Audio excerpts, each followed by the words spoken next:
Assalamualaikum warahmatullahi wabarakatuh. Inilah kisah tentang seorang Yahudi yang merindukan Rasulullah Shallallahu Alaihi Wasallam. Hari Sabat atau hari Sabtu saat ini adalah hari besar di mana para pengikut ajaran Nabi Musa alaihi salam yang pada masa Nabi Muhammad Shallallahu Alaihi Wasallam dikenal sebagai kaum Yahudi dilarang melakukan aktivitas apapun kecuali untuk beribadah, berzikir atau mempelajari kitab Taurat.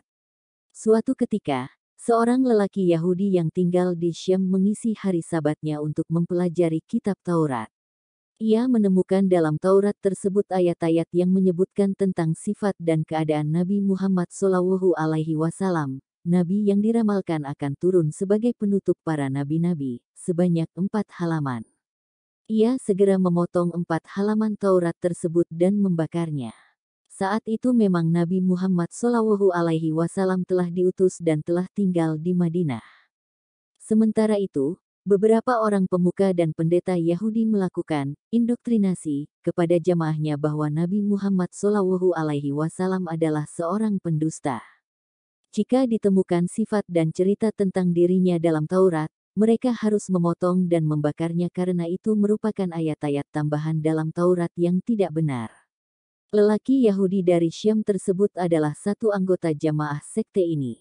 Pada hari Sabtu berikutnya, ia juga mengisi harinya dengan melakukan kajian terhadap Taurat, dan ia menemukan 8 halaman yang menyebutkan tentang keadaan dan sifat-sifat Nabi Muhammad Shallallahu Alaihi Wasallam.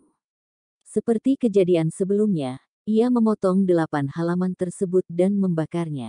Pada hari Sabtu berikutnya lagi, ia masih melakukan kajian terhadap Taurat, dan kali ini ia menemukan hal yang sama, bahkan ditambah dengan cerita tentang beberapa orang sahabat di sekitar beliau, dan ia menemukannya dalam 12 halaman. Kali ini ia tidak langsung memotongnya, tetapi ia berpikir dan berkata dalam hatinya, jika aku selalu memotong bagian seperti ini, bisa-bisa Taurat ini seluruhnya akan menyebutkan tentang sifat-sifat dan keadaan Muhammad. Tentunya kita tidak tahu pasti, apakah memang kandungan Taurat seperti itu? Atau memang Allah Subhanahu wa Ta'ala telah menggiring lelaki Yahudi kepada hidayahnya, sehingga setiap kali dipotong, akan muncul secara ajaib mukjizat pada halaman lainnya, lebih banyak dan lebih lengkap tentang keadaan Nabi Muhammad Shallallahu Alaihi Wasallam. Tetapi, 3 kali pengalaman kajiannya tersebut telah memunculkan rasa penasaran dan keingintahuannya yang besar kepada Nabi Muhammad Shallallahu Alaihi Wasallam. Bahkan dengan 3 kali kajiannya tersebut, seakan-akan sifat-sifat dan keadaan beliau telah lekat di kepalanya, dan seperti mengenal beliau sangat akrab. Ia datang kepada kawan-kawan Yahudinya dan berkata, "Siapakah Muhammad ini? Ia seorang pembohong besar, yang tinggal di Madinah," kata salah seorang temannya, "lebih baik engkau tidak melihatnya, dan dia tidak perlu melihat engkau."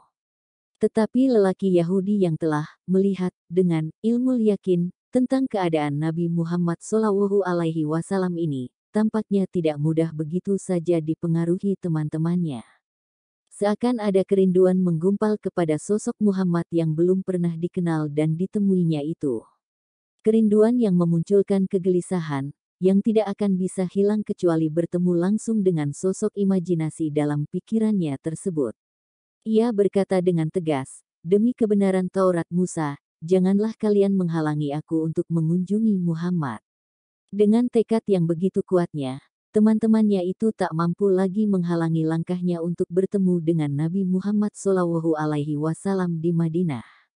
Lelaki Yahudi ini mempersiapkan kendaraan dan perbekalannya dan langsung memacunya mengarungi padang pasir tanpa menunda-nundanya lagi. Beberapa hari berjalan, siang dan malam terus saja berjalan, hingga akhirnya ia memasuki kota Madinah. Orang pertama yang bertemu dengannya adalah sahabat Salman Al-Farisi. Karena Salman berwajah tampan, dan mirip gambaran yang diperolehnya dalam Taurat, ia berkata, "Apakah engkau Muhammad?" Salman tidak segera menjawab, bahkan segera saja ia menangis mendapat pertanyaan tersebut, sehingga membuat lelaki Yahudi ini terheran-heran. Kemudian Salman berkata, "Saya adalah pesuruhnya." Memang, hari itu telah 3 hari Nabi Muhammad Shallallahu Alaihi Wasallam wafat dan jenazah beliau baru dimakamkan kemarin malamnya, sehingga pertanyaan seperti itu mengingatkannya kepada beliau dan membuat Salman menangis. Kemudian lelaki Yahudi itu berkata, "Di manakah Muhammad?" Salman berpikir cepat, kalau ia berkata jujur bahwa Nabi Muhammad SAW telah wafat, mungkin lelaki ini akan pulang, tetapi kalau ia berkata masih hidup, maka ia berbohong. Salman pun berkata, "Marilah aku antar engkau kepada sahabat-sahabat beliau." Salman membawa lelaki Yahudi tersebut ke masjid. Di sana para sahabat tengah berkumpul dalam keadaan sedih. Ketika tiba di pintu masjid, lelaki Yahudi ini berseru agak keras, "Assalamualaikum, ya Muhammad." Ia mengira Nabi Muhammad SAW ada di antara kumpulan para sahabat tersebut, tetapi sekali lagi ia melihat reaksi yang mengherankan. Beberapa orang pecah tangisnya, beberapa lainnya makin sesenggukan dan kesedihan makin meliputi wajah-wajah mereka. Salah seorang sahabat berkata, "Wahai orang asing, siapakah engkau ini? Sungguh engkau telah memperbaharui luka hati kami. Apakah kamu belum tahu bahwa beliau telah wafat 3 hari yang lalu?" Seketika lelaki Yahudi tersebut berteriak penuh kesedihan, "Betapa sedih hariku, betapa sia-sia perjalananku. Aduhai, andai saja ibuku tidak pernah melahirkan aku, andai saja aku tidak pernah membaca Taurat dan mengkajinya, andai saja dalam membaca dan mengkaji Taurat aku tidak pernah menemukan ayat-ayat yang menyebutkan sifat-sifat dan keadaannya, andai saja aku bertemu dengannya setelah aku menemukan ayat-ayat Taurat tersebut, tentu tidak akan sesedih ini keadaanku." Lelaki Yahudi tersebut menangis terseduh, tenggelam dalam kesedihannya sendiri. Seakan teringat sesuatu, tiba-tiba ia berkata, "Apakah Ali berada di sini, sehingga ia bisa menyebutkan sifat-sifatnya kepadaku?" "Ada," kata Ali bin Abi Thalib sambil mendekat kepada lelaki Yahudi tersebut. "Aku menemukan namamu dalam kitab Taurat bersama Muhammad. Tolong engkau ceritakan padaku ciri-ciri beliau." Ali bin Abi Thalib berkata, "Rasulullah SAW itu tidak tinggi dan tidak pendek, kepalanya bulat, dahinya lebar, kedua matanya tajam, kedua alisnya tebal. Bila beliau tertawa, keluar cahaya dari sela-sela giginya, dadanya berbulu, telapak tangannya berisi, telapak kakinya cekung, lebar langkahnya, dan di antara dua belikat beliau ada tanda khatamun nubuwah." "Engkau benar, wahai Ali," kata lelaki Yahudi tersebut, "seperti itulah ciri-ciri Nabi Muhammad yang disebutkan dalam kitab Taurat. Apakah masih ada sisa baju beliau sehingga aku bisa menciumnya?" "Masih," kata Ali. Kemudian ia meminta tolong kepada Salman untuk mengambil jubah Rasulullah SAW yang disimpan Fatimah Az-Zahrah, istrinya dan putri kesayangan Nabi Muhammad SAW. Salman segera bangkit menuju tempat kediaman Fatimah. Di depan pintu rumahnya, ia mendengar tangisan Hasan dan Husain, cucu kecintaan Rasulullah SAW. Sambil mengetuk pintu, Salman berkata, "Wahai tempat kebanggaan para nabi, wahai tempat hiasan para wali. Siapakah yang mengetuk pintu orang yatim?" Fatimah menyahut dari dalam.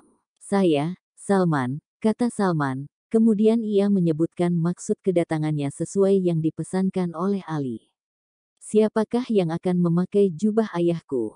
kata Fatimah sambil menangis. Salman menceritakan peristiwa berkaitan dengan lelaki Yahudi tersebut, lalu Fatimah mengeluarkan jubah Rasulullah SAW, yang terdapat 7 tambalan dengan tali serat kurma, dan menyerahkannya kepada Salman, yang langsung membawanya ke masjid.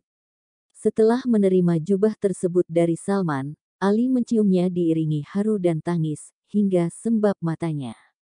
Jubah Rasulullah SAW tersebut beredar dari satu sahabat ke sahabat lainnya yang hadir. Mereka menciumnya dan banyak yang menangis karena haru dan rindu kepada Nabi Muhammad SAW dan terakhir jatuh ke tangan lelaki Yahudi tersebut. Lelaki Yahudi ini mencium dan mendekap erat jubah Nabi Muhammad SAW dan berkata, "Betapa harumnya jubah ini."